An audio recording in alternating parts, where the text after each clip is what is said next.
Hello dear. तो जितने भी मेरे सेकेंड ईयर के डियर स्टूडेंट हैं सबको वेलकम कर रहा हूं। आज हम लोग child health and paediatric nursing के टर्मिनोलॉजी एंड डिफिनीशन के वीडियो नंबर 1 लेकर आया हूं। इससे पहले 3 सब्जेक्ट का एक एक वीडियो आपको दे चुका हूं जो कि टर्म एंड डिफिनीशन से रिलेटेड है।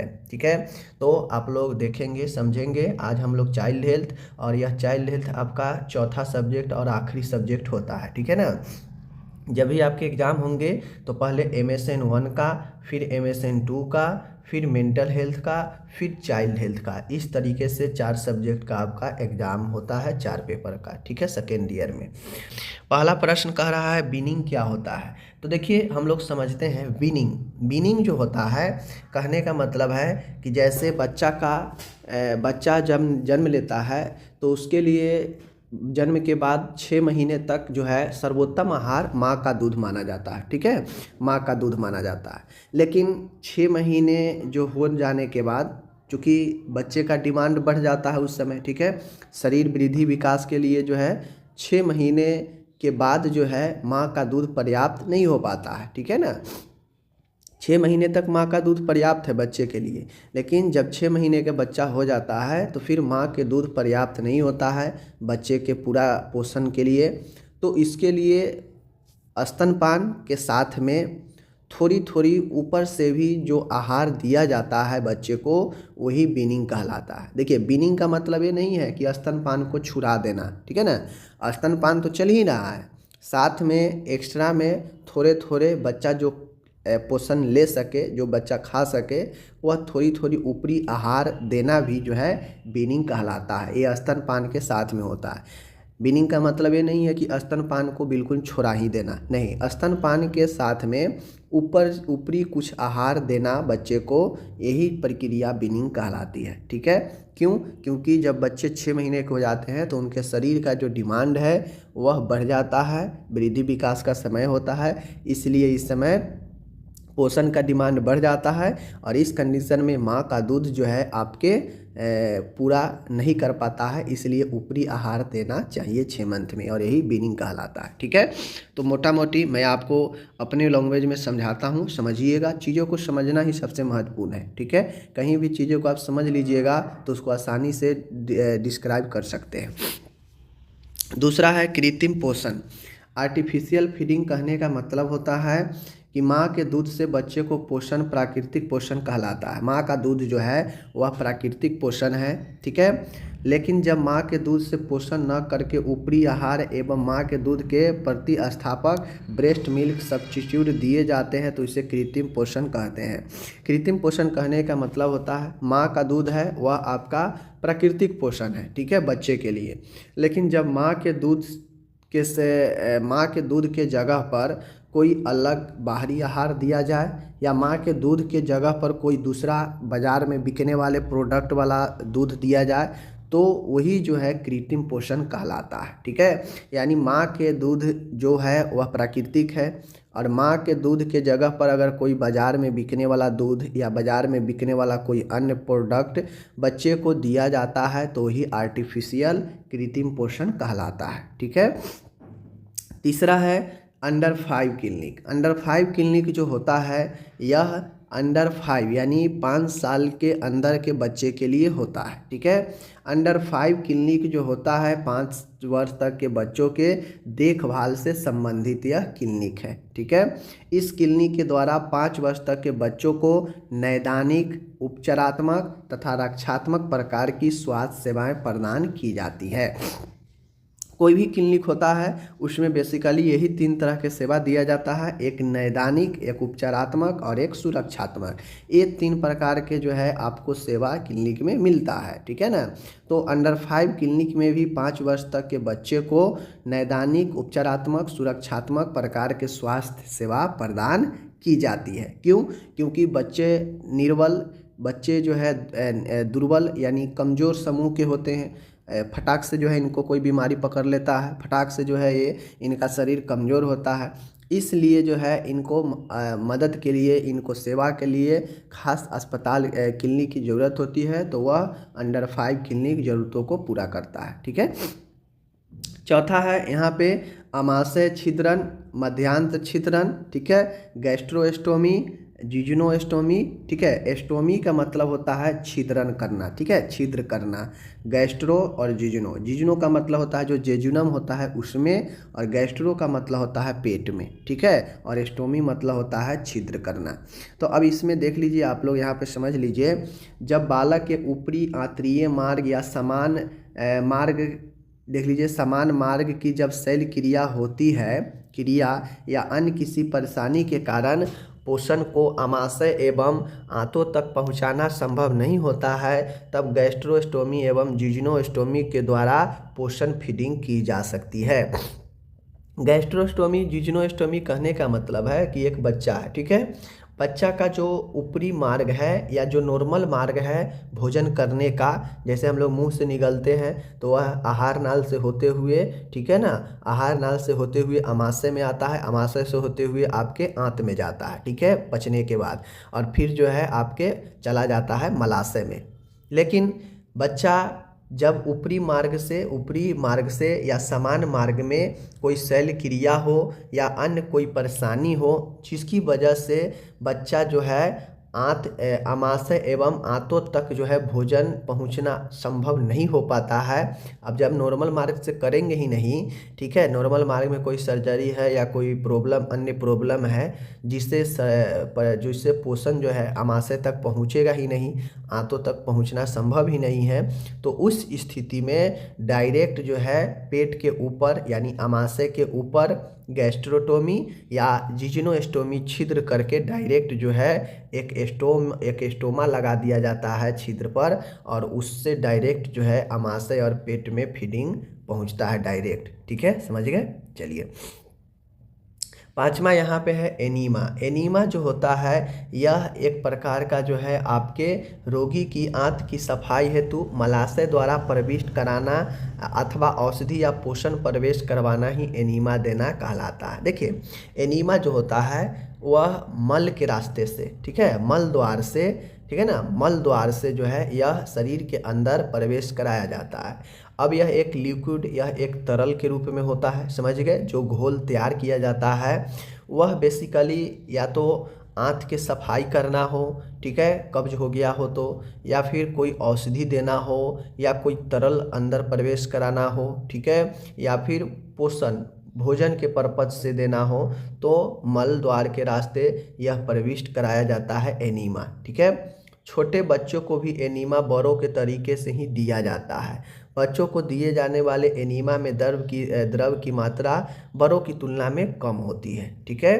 तो एनीमा चाहे बच्चा हो चाहे वो सियाना हो, प्रोसेस सेम होता है, बस जो सॉल्यूशन तैयार करते हैं, द्रव तैयार करते हैं एनीमा देने के लिए, उसमें वयस्कों का मात्रा ज़्यादा होता है, बच्चों की मात्रा कम होती है, ठीक है। यही आपका एनीमा हो गया, ओके। चलिए आगे हम बढ़ते हैं। छठा है फोटोथेरेपी। फोटोथेरेपी कहने का मतलब होता है प्रकाशीय चिकित्सा। फोटोथेरेपी का मतलब प्रकाशीय चिकित्सा, ठीक है। फोटोथेरेपी या प्रकाश चिकित्सा ऐसी चिकित्सा है जिसमें शिशु को खुले नीले प्रकाश के नीचे रखा जाता है। मैं आपको समझा देता हूँ।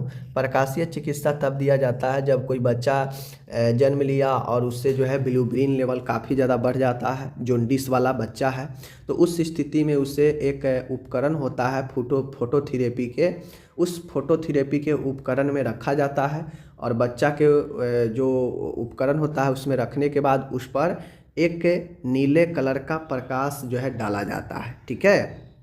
इसमें होता यह है कि बिलिरुबिन का प्रकाश भंगुरन होता है, यानी बिलिरुबिन जो है वह टूट कर पिघल कर वह निकलता है नीले प्रकाश के कारण, ठीक है।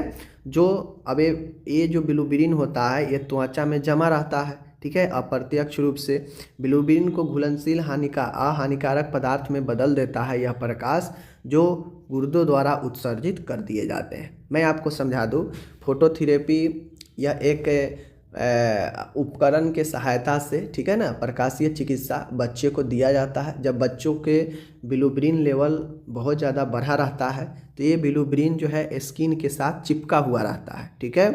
तो होता यह है कि फोटोथेरेपी में जब बच्चे को फोटोथेरेपी देते हैं तो उस पर ब्लू नीला प्रकाश पड़ता है।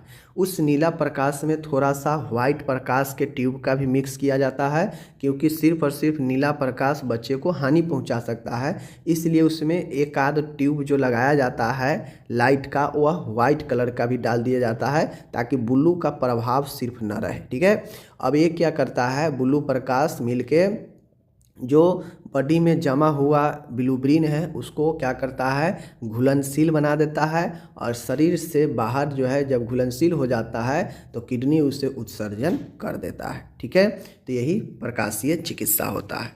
ओके, 7वां है इनक्यूबेटर। इनक्यूबेटर आप लोग देखते होइएगा कि लोग कहता है कि बच्चा को शीशा में रखा गया है, तो बेसिकली वो शीशा एक प्रकार के यही इनक्यूबेटर ही होता है। ठीक है ना, जिसमें बच्चे को रखा जाता है। तो जब बच्चा जन्मता है, नवजात शिशु होता है, नवजात शिशु को स्थिर, गर्म, आर्द्र एवं सुरक्षित वातावरण प्रदान करने वाला यांत्रिक उपकरण इनक्यूबेटर कहलाता है। इनक्यूबेटर क्या है, एक उपकरण है। ठीक है, यह उपकरण है जो बच्चे को स्थिर रखता है, स्टेबल रखता है, बच्चे को गर्म प्रदान करता है, बच्चे को आर्द्र एवं सुरक्षित वातावरण प्रदान करता है। ठीक है, और यह एक यांत्रिक उपकरण जो है यही इनक्यूबेटर कहलाता है। जब बच्चा बाहरी जीवन में जो है गर्म नहीं, बच्चे का टेम्परेचर कम जाता है, बच्चे जो है अस्थिर है, बच्चा जो है वातावरण में सुरक्षित नहीं है, तो उसे इसी इनक्यूबेटर में रख दिया जाता है। ठीक है, यह नवजात शिशु को उचित नर्सिंग देखभाल प्रदान करने में महत्वपूर्ण सहायक उपकरण है। इनक्यूबेटर जो है यह बच्चे को आवश्यक देखभाल प्रदान करता है। ठीक है, इसमें शिशु नग्न अवस्था में पाला जाता है। वह शिशु की ज़रूरत के अनुसार तापमान व आर्द्रता कम व ज़्यादा किया जा सकता है। अब इस इनक्यूबेटर में बच्चे को नग्न रखा जाता है। ठीक है, और इस इनक्यूबेटर के अनुसार बच्चे को जितना तापमान, जितना आर्द्रता चाहिए आप इस उपकरण से कम या ज़्यादा कर सकते हैं। ठीक है, यही इनक्यूबेटर होता है। ठीक है, 8वां यहाँ पे है अपरिपक्व शिशु, द प्रीमेच्योर इन्फेंट।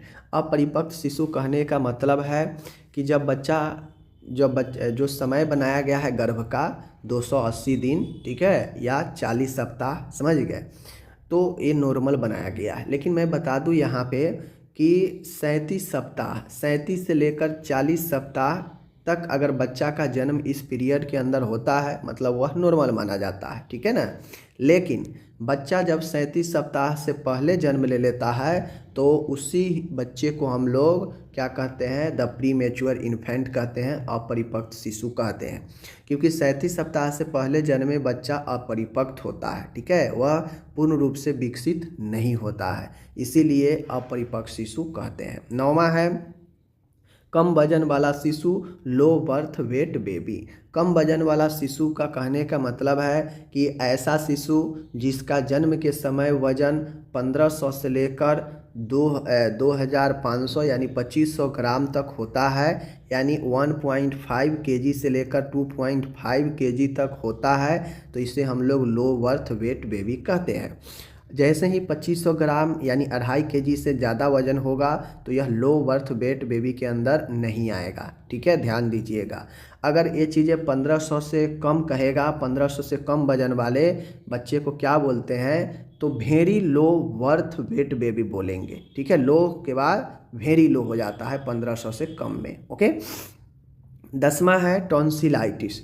टॉन्सिलाइटिस कहने का मतलब है कि हमारा टॉन्सिल होता है। क्या होता है, टॉन्सिल। ठीक है, सॉरी, यहाँ पे टॉन्सिल होता है, देख लीजिए टॉन्सिल। ये टॉन्सिल जो होता है गला में होता है, हमारा गला मुंह के पीछे होता है। ठीक है, जो हमारा मुंह का आखिरी भाग होता है ना, वहीं पे टॉन्सिल होता है अंदर से। तो कहता है टॉन्सिल का इन्फ्लामेशन टॉन्सिलाइटिस टॉन्सिल का प्रदाह कहलाता है। मुख गुहा ओरोफेरिंक्स में स्थित टॉन्सिल में संक्रमण द्वारा प्रदाह व सूजन ही टॉन्सिलाइटिस कहलाता है। ठीक है ना, समझ गए। आगे बढ़ते हैं। 11 नंबर है चाइल्ड एब्यूज। चाइल्ड एब्यूज कहने का मतलब है बाल शोषण। अभिभावकों के द्वारा, माता पिता के द्वारा, रिश्तेदारों के द्वारा या किसी अन्य व्यक्ति द्वारा बच्चे के शारीरिक, लैंगिक, भावनात्मक, मानसिक विकास के लिए दुर्व्यवहार करना बाल शोषण या बाल प्रताड़ना कहलाता है। बाल शोषण किसी के द्वारा भी हो सकता है, चाहे कोई अभिभावक है, माता पिता है, कोई रिश्तेदार है या आसपास के कोई व्यक्ति है, जिसके द्वारा व्यक्ति के बच्चे के साथ दुर्व्यवहार करना ही वह एक बाल शोषण कहलाता है। यह दुर्व्यवहार उस बच्चे के साथ शारीरिक रूप से भी हो सकता है, जैसे मारपीट करना, लैंगिक रूप से भी हो सकता है, ठीक है, जैसे बच्चे के साथ में जो है गलत जो है तरीका अपनाना, भावनात्मक इमोशनली भी हो सकता है, मेंटली टॉर्चर भी हो सकता है। और ये सब दुर्व्यवहार बच्चे के साथ अगर आप कर रहे हैं मतलब आप बाल के शोषण कर रहे हैं, चाइल्ड एब्यूज कर रहे हैं, ठीक है, समझ गए। आगे बढ़ते हैं। 12 नंबर है शय्यामूत्रन या बिस्तर गीला करना, एनुरेसिस या बेड वेटिंग, ठीक है। बिस्तर गीला करना, बिस्तर गीला करते हैं जो उसे शय्यामूत्रन या बिस्तर गीला करना कहते हैं। समान सी समस्या है। 5 वर्ष की आयु से अधिक के बच्चे, यदि यह अधिकतर बच्चों में पाई जाने वाली एक जो है सामान्य समस्या है, जो बच्चे बिस्तर गीला कर देते हैं, ठीक है। नींद में जो है बच्चे जो है बिस्तर पर क्या कर देते हैं, बिस्तर पर जो है आपके मूत्र त्याग कर देते हैं, बिस्तर को गीला कर देते हैं, यही एनुरेसिस कहलाता है या बेड वेटिंग कहलाता है, ठीक है। यह जो है 5 वर्ष से अधिक के आयु वाले, 5 वर्ष तक के बच्चे तो नॉर्मल है, वो आपके बेड पर कर ही देंगे, तो उसके लिए क्या रखना है। लेकिन यह जो है 5 वर्ष से अधिक के आयु में बच्चे में यह एनुरेसिस पाया जाता है, जो बेड पर ही जो है यूरिन का त्याग कर देता है, ठीक है। आगे बढ़ते हैं। 13 नंबर है PEM, प्रोटीन एनर्जी कुपोषण। ऐसा कुपोषण जिसमें प्रोटीन भी और एनर्जी भी दोनों के कमी के कारण होता है, वही प्रोटीन एनर्जी माल कुपोषण कहलाता है, ठीक है। यह वह चिकित्सीय स्थिति है जो प्रोटीन की कमी व ऊर्जा की कमी अपर्याप्त फलस्वरूप होती है। यह कुपोषण 2 प्रकार का होता है, एक क्वाशक्योर और एक मरासमक, जिसे सूखा रोग कहते हैं। प्रोटीन ऊर्जा कुपोषण का सीधा सीधा मतलब है कि यह एक ऐसी कुपोषण है, यह एक ऐसी चिकित्सीय अवधि है, चिकित्सीय स्थिति है, मेडिकल स्थिति है, जहाँ पे आपको दिखाना पड़ता है, ठीक है, जिसमें प्रोटीन और ऊर्जा दोनों की अपर्याप्त मात्रा में कमी रहती है, जिसके फलस्वरूप जो है यह प्रोटीन ऊर्जा कुपोषण हो जाता है, ठीक है। 14 है पाइका। पाइका क्या होता है, देखिए पाइका जो है मृदा पारक भक्षण इसे कहते हैं। यह एक प्रकार का गलत जो है बच्चे के द्वारा खाया जाने वाला अप्राकृतिक चीज़ों को एक खाया जाने वाला समस्या है। मृदा पारका भक्षण पाइका यह अप्राकृतिक वस्तुओं जैसे मिट्टी, चौक, साबुन, क्रेयॉन्स आदि को खाने की आदत को पाइका अथवा जियोफेजिया कहते हैं। पाइका में होता यह है कि बच्चा जो होता है राख खाएगा, मिट्टी खाएगा, साबुन खाएगा, चौक खाएगा, क्रेयॉन्स खाएगा, मतलब जो चीज़ें खाने का नहीं है वह चीज़ें खाने का चेष्टा करेगा या खाता है, इसकी आदत उसे होती है। इसी को हम लोग पाइका बोलते हैं, जियोफेजिया बोलते हैं, ठीक है। देखते होइएगा अक्सर बच्चा जो है चुरा के मिट्टी, राख, ईंट, ठीक है, चौक, जो भी उसे मिल जाए फालतू का चीज़ वो खाने लगता है, और यह एक आदत होता है जिसे पाइका कहते हैं, ठीक है। आज का आखिरी और यहाँ पे 15 नंबर का है बाल अपराध, जुवेनाइल डेलिक्वेंसी क्या होता है। बाल अपराध क्या है इसके बारे में बताना है। बाल अपराध 18 वर्ष से छोटे बच्चों द्वारा सामाजिक या कानूनी अपराध अथवा गलत व्यवहार बाल अपराध कहलाता है। हत्या जैसे जघन्य अपराधों में उम्र की सीमा 16 वर्ष है, ठीक है, अर्थात 16 से 18 वर्ष के बच्चों को वयस्क मानकर कानूनी कार्रवाई की जाएगी, ठीक है। इसीलिए देखते हैं कि कोई बच्चा अगर अंडर 18 रहता है तो उसे नाबालिग मानकर उसे थोड़ा मोड़ा सज़ा देकर छोड़ दिया जाता है, ठीक है ना। तो जुवेनाइल डिलिक्वेंसी जो होता है यह बाल अपराध होता है, यानी 18 वर्ष से कम के जो व्यक्ति होते हैं, बच्चे होते हैं, उन्हें बाल माना जाता है। और इस स्थिति में वह कोई ऐसे काम करते हैं जो समाज और कानून के खिलाफ में होता है, वह एक अपराध होता है, या फिर ऐसे गलत व्यवहार करते हैं जो अपराध के श्रेणी में आता है, तो उस मामले में इसे बाल अपराध कहते हैं। इस स्थिति में अगर कोई 18 से कम वाला किसी का हत्या कर देता है तो इस स्थिति में 16 से 18 मानकर हत्या के केस में उसको जो है कार्रवाई की जाती है। हत्या के अलावा अगर कोई काम किया रहता है तो फिर उसे बाल सुधार गृह या थोड़ा सा इधर उधर रहकर छोड़ दिया जाता है, ठीक है ना, नाबालिग मानकर। ओके, तो इस प्रकार से मैं यहाँ पे आप सभी को करा दिया। 15 जो है मैंने यहाँ पे आज करा दिया। इस पहला वीडियो आपका यहाँ पे चाइल्ड हेल्थ का समाप्त होता है। धन्यवाद।